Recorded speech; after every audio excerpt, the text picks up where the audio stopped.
পবিত্র কোরআনের অমোঘ ঘোষণা ও ইতিহাসের নির্মম বাস্তবতায় বনী ইসরায়েল বা ইহুদি জাতির উত্থান পতন এক বিস্ময়কর অধ্যায়।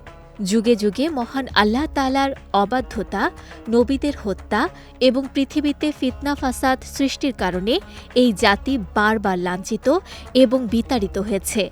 বর্তমানে মুসলিম রাষ্ট্রের উপর ইসরায়েলের নির্বিচার হামলা ও বর্বরতা যখন বিশ্ব বিবেককে কাঁদিয়ে তুলছে, তখন পবিত্র কোরআনে সূরা বনী ইসরায়েলে সেই প্রাচীন সতর্কবাণীগুলো আবার নতুন করে আলোচনায় আসছে।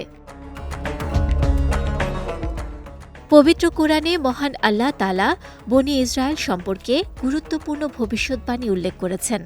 আল্লাহ বলেন, তিনি কিতাবে স্পষ্ট করে জানিয়েছেন যে বনী ইসরায়েল পৃথিবীতে দুবার বড় ধরনের ফাসাদ বা অনর্থ সৃষ্টি করবে এবং বড় অবাধ্যতায় লিপ্ত হবে।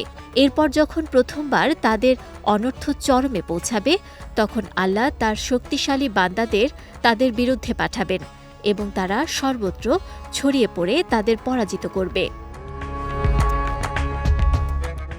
আল্লাহ আরও বলেন, এরপর তিনি আবার তাদের শক্তি ফিরিয়ে দেবেন, ধন সম্পদ ও সন্তান সন্ততি দ্বারা সাহায্য করবেন এবং তাদের সংখ্যায় বৃদ্ধি করবেন।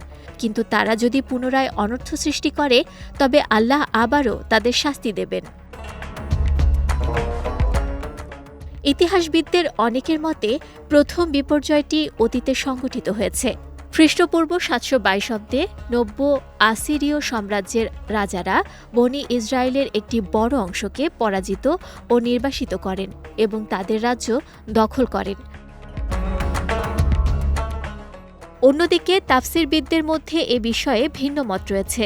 প্রাচীন অনেক মুফাসসির মনে করেন, কুরআনে বর্ণিত দুটি ঘটনাই ইতিমধ্যে ঘটে গেছে, তবে আধুনিক অনেক আলেমের মতে দ্বিতীয় ঘটনাটি এখনও ঘটেনি।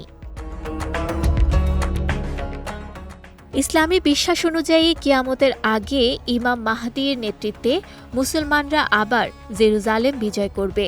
বর্তমান বিশ্বের বিভিন্ন ঘটনা প্রবাহকে সামনে রেখে কিছু মুফাসসির মনে করেন, তখনই বনী ইসরায়েলের উপর দ্বিতীয় বড় বিপর্যয় সংঘটিত হতে পারে।